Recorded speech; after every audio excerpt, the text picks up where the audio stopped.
So this last session is entitled Construction, Economics, and Aviation. We just followed a great session talking about contractors, the process of construction. So we'll follow through with some economics of that. So our panelists today, first of all, I'm Danieley. I'm with the Burlington Alamance Airport Authority. And our panelists today, I'm going to each one introduce themselves. I'll start with Rob. Hey, good afternoon, everybody. Rob Hambrecht with AVCON, consultant. So I've been managing construction and design projects for about 23 years. And the reason I'm on this panel is I do lead up our group of CBI, our CBI group, our RPRs and inspectors. And so I'm real close to construction prices, construction issues, and that's why I'm on this panel today. Thank you. Amy? Hello, I'm Amy Harris. I'm the Financial Planning and Analysis Manager at Charlotte Airport. I've been at the airport about 7 years now, all in support of our capital program. So my team and I, from the capital perspective, really manage all of our funding sources. So our PFC program, our grants program, all of our bonds and debt, and then we do a lot of work on our cash forecasting and modeling and looking at our forecasts and all of that. So happy to be here. And Rachel. Rachel Bingham, Development Manager and Deputy Director for the Division of Aviation. I'm here because I help most of you figure out what funds are available for your projects and how to manage those costs and cash flow. And I also worked in construction for almost 15 years prior to starting with the Division of Aviation. And 10 of those were at Charlotte Douglas. So hopefully some of my insights will be helpful. Thank you. Well, as you can see, we're going to have a lot of different viewpoints as we have a consultant, we have an airport representative, and we have that funding and oversight person herself. So each one will look at these questions a little differently. So I'm going to start out with the first question. We in Burlington just finished our airport master plan, which is our capital improvement plan. And no more than we get it finished, get it approved, and we're starting to think about already, we're going, we need to do this, we need to do that, change. So how often do we update our capital improvement plan? I mean, at Charlotte Douglas, how often are you updating that capital improvement plan? Oh, buddy. All the time is the answer, really. We have a really strong governance program that we just started over the last couple of years.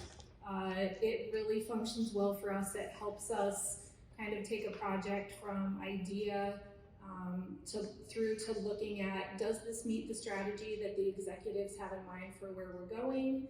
How does this kind of interact with other projects that we have on our capital plan? And then it comes to a finance committee where we look at how we're going to fund it.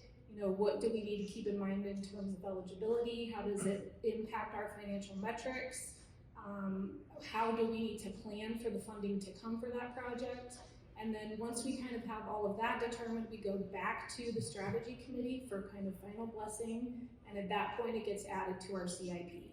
So that gives us kind of a lead time to get some of that back end work done so that when we say, this is the project we're going to move forward with, we have kind of the base information gathered. Our planning team does an amazing job, shout out Alex and his team, in putting together project definition documents for us, which compile all of that information. So at the point that we're ready to add that project to our CIP, we know funding, cash flows, timing, impacts, all of that, and we can move forward really well informed. So those committees meet monthly, so it can take, a month to 3 months to get through that process. Sometimes if it's a critical project and we have a big need or something that happens kind of as an emergency, we can push it through. We have processes to navigate that, but we're adding new projects to our CIP monthly. One of the challenges from my perspective with that is that, we're only as good as our long-term financial plan. So as we continually have these updates and these changes, it takes a lot of behind-the-scenes coordination so that we're making sure that we're not just accounting for these pop-up projects as they come, but really a baseline level of capital investment to just keep the airport running. So we're really working hard on like a roofing program where we're looking at our roofing needs for the next 5, 10, 15, 20 years. Our bus needs for the next 5, 10 years, so that we have kind of a baseline capital investment plan, and then we kind of look at what do we need to address capacity and things like that along the way. So, long answer, but the short answer is often. I hope this is being recorded. I want those notes. So Rob, as a consultant with your clients, how are you all attacking this? What's going on with you and your clients? So we, as a consultant, we do update the CIP, obviously when the client asks us to. Some of our clients, the GA side, rely on us a little more heavily, so we have to kind of remind them and encourage them to update their CIP. I would say almost 2 or 3 times a year. Let's take a look at those estimates. One thing about putting the estimates together, we'll help our planners put the cost estimates together for the planning purposes, build the CIP 5, 10 years out, do the estimates, and we'll put a little contingency in there, but that contingency was for unknowns in the design process. But lately, cost escalation has been eaten into that contingency, so that contingency, is already gone by the time the project is coming up. So it's a little bit unfortunate, but we're doing the best we can to stay ahead of cost estimating. That's all. So you mentioned contingency. Amy, anything more throw about the contingency? Oh boy. So first, let me say that this morning when the opening speaker came out and he had us do that little AI generator for our call sign, I kid you not, my call sign was headache. And there are many people in this room actually who I think would agree with that as a call sign. I ask a lot of questions. I try to get involved as early and as often as possible with our project teams.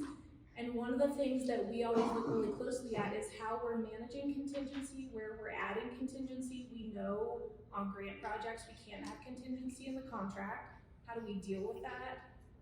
Are we truly estimating contingency in the most realistic way possible so that as we're securing permanent funding, we don't overfund a project, but still on the other hand, we make sure we have adequate funding for what may come. So contingency is absolutely one of the ways that we manage uncertainty. It's one of our risk mitigation tools, but it has to be used really thoughtfully and really carefully because it can cause estimates to just swing really all over the place. So it's a challenge for sure. When I say I am definitely call sign headache, it's because I really try to get involved with the project teams and have a lot of conversations, and then work really closely with our grant partners, both at the state and I know the guys from the ADO are around here somewhere, just to make sure that we're covering all of our bases when it comes to contingency, that we're setting up the projects in a way that keeps them eligible where they are eligible and allows us any amount of flexibility that we can get so that we're funding them appropriately. And so that falls right back to Rachel. Rachel, you're representing, especially for us GA guys, the funding, the oversight, and I know that I'm one of many that are constantly calling with, I want to do this, I want to do this, I need money, so let's hear from you about it. Okay, so I think a lot of people here have been educated enough to know that we have gone from 5 funding sources in 2014 to now 13 funding sources that we're now managing and helping airports work through, understand the criteria around them, the deadlines, the different requirements.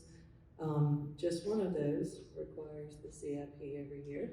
So Weston and I work together every year to pull the CIP list for FAA, and we submit that annually for the GA airports. One of the challenges we have is we are now working out of EBS.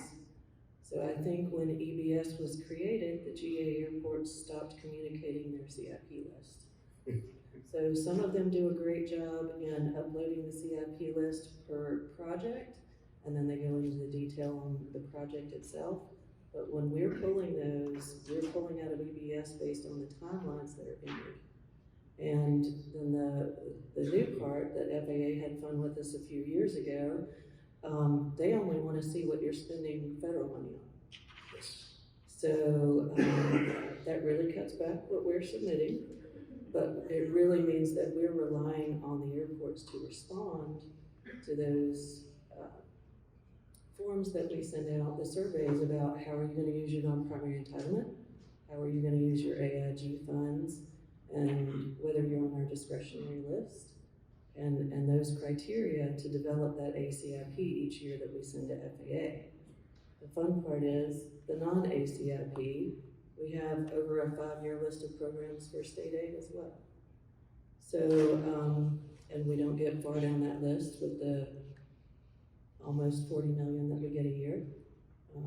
So we do have other funding sources, but the contingency, as everybody talked about, does give us an idea of where the variables are, what we need to be planning in our state funding, or if it's on a state-funded project, what may need to be taken on by your NPE or other funds to allow our funds to go further. Wow. So what are you doing in your spare time? Well, thank you. Hey, okay, so we're talking construction, we're talking funding. Rob, what are you seeing in the market for construction costs? What's going on there? Yeah, that's a loaded question, right? And I think that's why everybody's here, what's going on with construction prices. Honestly, we're opening bids quite a bit at our firm, and we're seeing a little bit of a level off. I don't know what the reason for that is, but we're not seeing them go down. Some of them are still going up. It really just depends on, and everybody just heard in the supply, the session before about supply, labor shortages in the previous session. That's all tied together with the construction prices, what's going on with it. It's really tied to those two things. It used to be tied to fuel prices, but fuel's been pretty consistent. What was that, 6 years ago or so? We saw gas at like $4 or $5 a gallon. It's been kind of steady, so it's not tied to, construction prices aren't tied to anything that you can put your finger on anymore. It's not quite a guessing game, but it's not tied to the usual things like fuel and historical information like that. Amy, follow up? Yeah, so same. I think we're seeing quite a few bids come in high. We've also had a couple of big projects where we've seen the bids come in lower than expected. From where I sit, any variance from the estimate over, a certain kind of plan variance represents, of course, uncertainty. It's something that's really hard to manage. I think where we have seen the most challenge around this is as it relates to the ATP program grants that we've gotten, and the bids for terminal work, where those contractors are now required to follow federal requirements like BABA. That's kind of swinging those bids around in ways that it's hard to really expect or plan for. But the biggest thing from finance world is how do we deal with it when the bids don't come in where they're estimated and there's that kind of wild variance, and how do we get creative, and when bids do come in high, well exceeding what we estimated, how do we deal with that? What do we try to do within that project to manage the budget? Of course, there's value engineering exercises that the team goes through that I'm usually am not super involved in, but where I think I do try to get involved and help is to try to look at what's really mission critical in the overall project budget, so that we can try to find places where there's, a little bit of fluff is maybe not quite the right word, but places where we can make some changes and move some costs around without sacrificing what is truly mission critical. What is the most important thing that we're trying to accomplish with the project? And then also what projects are needed to build off of that, or what projects is this needed for other initiatives? So I think that's the place where we can look to kind of manage the variances that we're seeing. And just try to have, you don't want to overestimate, because then you're planning more money than you really need. So it's another one of those things that's a really delicate balance. So Rachel, we were talking earlier today about this topic, and you had some good insight from statewide. So share that with us. So we are definitely seeing across the board, like you're saying, We have had a few projects in the eastern part of the state come in quite a bit under budget, almost $1 million in some cases, which is a benefit to us if it provides more funding that can go to other airports that have a pending project.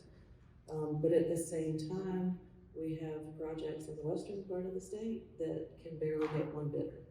They're literally having bidders come to the table and say, I can't even bid on this until next year. That I think what we're seeing is regional issues on top of the delivery and material costs. And so we try to work with everybody. Of course, we start with value engineering too. And then the other piece is, what other funding sources do you have? Is there a way that you can pay for professional services in a different funding pot, make your state funds go further, or vice versa? And then we actually have created a SAS database to start tracking bid tabs. And we're hoping once we can start entering that data and doing a little bit of tracking there, that we'll be able to tell people, does this look fair and reasonable based on the current bids that we're seeing, not only for the type of project, but maybe for your region and your size of airport. Can I just add one quick thing there? Because I think that's such a good point about regional. For anyone that's been to Charlotte recently, or of course lives in the Charlotte area, you know that entire city's under construction. I mean, there's cranes everywhere you look. So we're competing against all the other construction in the area and everything that's happening in the region, both for supplies and also for, you know, work crews and contractors and design teams and all of that. So that's definitely a challenge, as I think the bill program is boosting construction all over the region. I'm assuming probably all over the state. And that's definitely a challenge that we have to try to deal with as well. Good, thank you. Okay, we've got a project designed. We want to put it out for bids. So, are we doing anything to actually get the contractors to try to ensure that we're going to get some good bids? Maybe working with them to look at the scope ahead of time. What are we doing with contractors to try to get good bids? Rob. I can talk about that.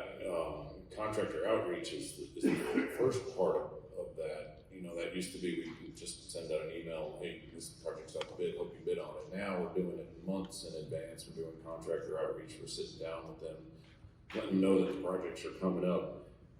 Talk about the project, you know, as best we can without, without, before it goes out to bid, without talking about too much. It's kind of delicate, but the biggest thing that we hear in those early conversations is whatever you can do to limit the contractor's risk, and exposure during construction. And what I mean by that is you know, take out as many unforeseens as you can in those bid documents, in those plans. Anything that you're holding them to a certain working hours during the day, or you've got to do this project in 6 phases. Let's think about, you know, condensing that and combining it and taking out some of the risk. Another way that we're finding out, so we don't have too much control over the scope of the project at this point. The scope set, the budget set, what do you have control over when you're designing a project or bidding a project? You've got control over materials and methods, is what I always like to say. What can you do to, you know, in one of the previous sessions, it's don't specify anything proprietary, you know, let the contractor kind of pick what materials he can use.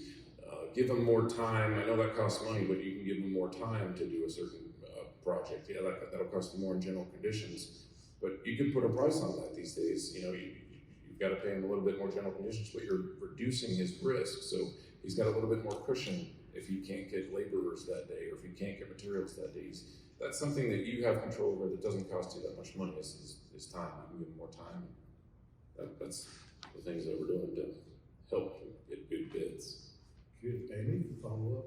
Yeah, so our procurement team, and Tashik Scott is in the room. She's our queen of procurement. I don't see her. I know she's here though. They really handle that kind of contractor outreach, you know, posting opportunities on our website, They do some early advertising and things like that. I don't get involved in that side. Where I think I kind of touch this is in helping determine the funding that will be used for a project ahead of time, so that I can work really closely with our design teams to make sure that we're thinking about eligibility, we're thinking about necessary documentation, and really what will be needed, so that when it does go out for bid, all the pre-bid information is really inclusive of everything that might be needed. I don't know if Travis Pence is around, but when we were working on the design, getting ready to take our Concourse E renovation project out for bid, we were in lockstep the whole way, talking about grant requirements, talking about BABA requirements, like you said, to make sure that there's, you know, as little uncertainty for the bidders as possible, so that they have all the necessary information that they need, so that the bids can be complete, so that they are knowledgeable going into the submission of their bids. And again, I think this is where my call sign headache comes into play a little bit, because I'm just trying to beat on doors and talk to people and have conversations, and how are we looking, and what do you guys need, and how can I help? And you know, I truly want to support all of our teams that are doing all that hard work. And from where I am at that point, there's only so much I can do. So I try to just really get into a super support mode, make sure that everybody who may touch it knows, here's what we're looking at for funding. Please make sure you're following. You know, I'm waving the flag of, this is a great project, guys. Let's keep our eyes open. What can we do to make sure this goes well? So That's good. So Rachel, you're on the funding and the oversight side of this. So what are you expecting us to do? Well, so we're doing a little bit of both actually right now, because we also work with the Park Service airports in the far eastern part of the state. And so one of the things that we're having to do in considering the work out there is, when is DOT coming out to bid? When am I competing with their bidding? Do I get out before they do? Do we combine an effort with them to try to get better response? And so, like we were talking about in the regional situations, looking at some of that to try to help us in that situation. The other thing, I think my concern with people not getting enough bidders, or actually having people come and say, I can't bid, I would have too much work, is I think we're gonna need to be doing more broader outreach, not just a local advertisement. And I think I saw that at Charlotte Douglas with the third parallel. It was a much further outreach when there was a lot more response, and it wasn't at a time when there was a lot of people looking to do work. So I think we're gonna have to start thinking out of the box to get these responses and things back in line, so that we can keep business moving. On top of that, there were times, probably pre-COVID, when everything was really good, where we thought about, does Burlington team up with Siler City and somebody else that's in close proximity of the contractors? If you're all doing a rehab, do you combine and do one big rehab? Would you have more bidders to the table if it's not just your work? So looking at the line items, how much work you're actually putting out there, because when you're competing with all these other large projects, which are highway or Charlotte Douglas, they don't want to stop that work to come do a little bit of rehab on an apron at a GA airport.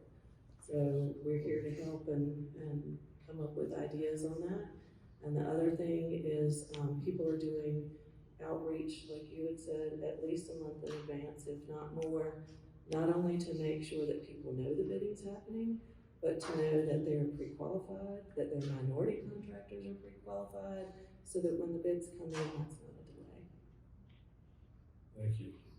So we've kind of touched on this slightly in our conversations, but here we go. We put a project out for bid. We've got our estimate that we've worked on for a long time with our consultant, and we think we have an estimate. We think we're going to be close, but those bids are nowhere close. So we take a look at it and start thinking, where can we cut? And we look at that scope, and it's like, no way. We have to go with this scope. There's just not a cut. Well, this project can't happen. What do we do? Rob, start out with that. Oh, that's kind of out of my area. You know, just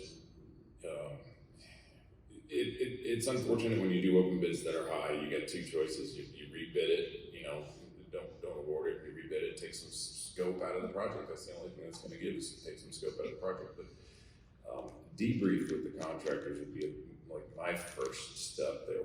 Why didn't you bid it? What scared you in there?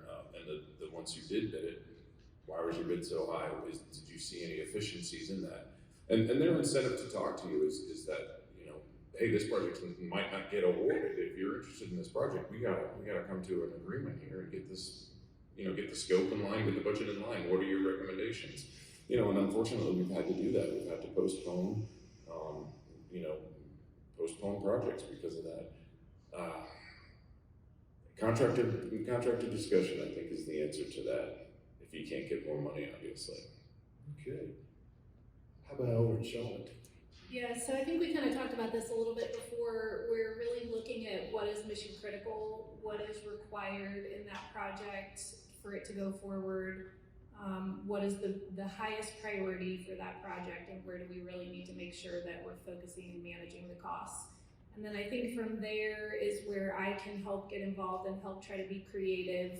Is there other funding that we can apply to the project that we hadn't considered that maybe would help kind of bridge that gap? Lots of people in Charlotte say, airport is a team sport. I think that's completely true. And I think these are the moments where we really can shine, where we can really come together as a team and, put it all out on the table. Here's what we're dealing with. This is a critical project. We've got to move forward. The costs are high. What do we do? How do we figure this out? Let's all put our heads together and get creative. And I think this is where we have to be right now with so much uncertainty. And I think we have to engage with our grantors, to try to see, is there any way you can help us try to deal with this? Look at all of the funding sources available. And if I can just make a little plug that I think part of the way that we help to manage this is through strong financial metrics and, really a conservative forecast and conservative management of the resources that we have, so that when this happens and bids come in high and there's nothing we can do, we got to figure out how to deal with it. We have that cushion. This is the rainy day we've been saving for. So I think it's just so important that the conservatism remain, that we're planning for things like this, that we're prioritizing all the other projects, that we're prioritizing the scope within these projects so that when it happens, we can deal with it. Wow. And I know for us, we've had this happen. We take a look. We take a look at the scope. We take a look at the bids. Look at the items. Is there a way to cut back here and cut back? And a lot of times there's not. Maybe is there a less expensive item of the same caliber? We look at those things. Comes right down to it. We've got to have more money. And so as a GA, we call Rachel. And then Rachel has answers. We try. So it depends, of course, on the resources. I will say, much to what Amy is saying, with the fluctuation in costs, I do think it is obtuse if local government thinks that they're not going to need to contribute in some way, shape, or form. I know that there are some small GA communities that just don't have it in their budget, and those are things that we have to figure out and overcome. But what I will say is, Dan and I, we've worked through many a project, but we look at everything that's on the table. What are all your resources? Can we pay for CA and RPR under a different funding source? And then we do this with state aid. Do we need to budget it across 2 fiscal years? If we don't have the state funds, but we could possibly come to the table next fiscal year.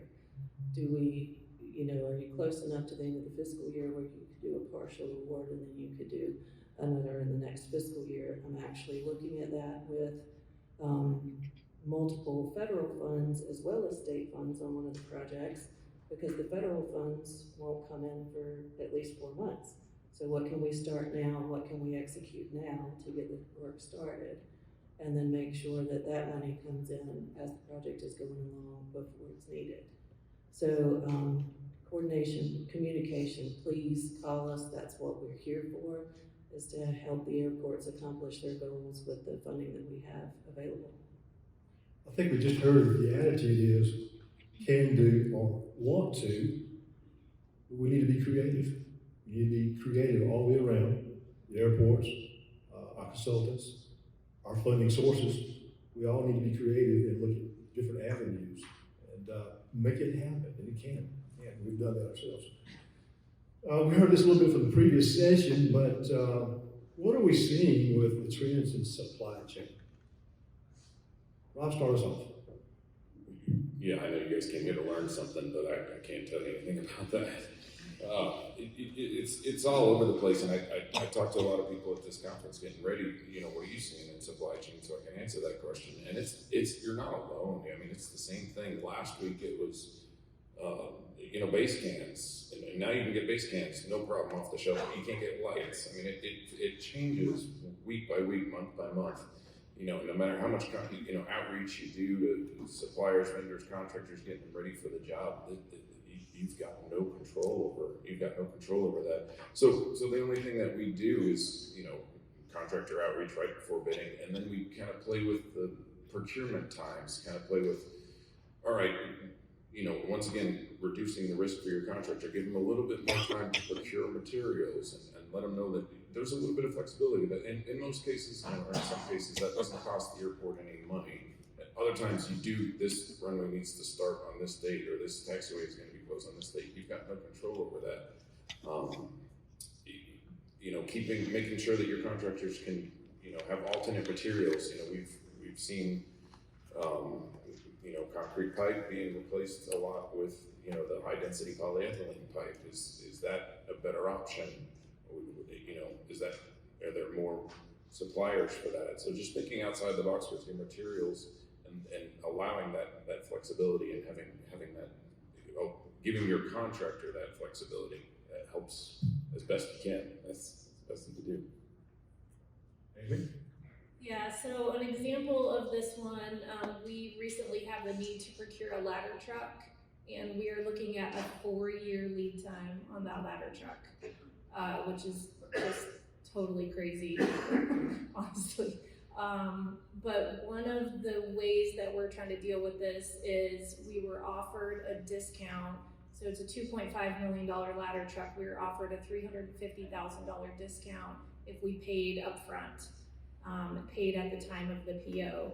And because we have, been really monitoring our liquidity and looking at our cash reserves, and working on, maintaining the solid financial metrics and all of the cushions that we have in place to try to maintain, we have the room to go ahead and procure that and pay for it up front, and take advantage of that discount and really make lemonade out of the lemons of a 4-year lead time.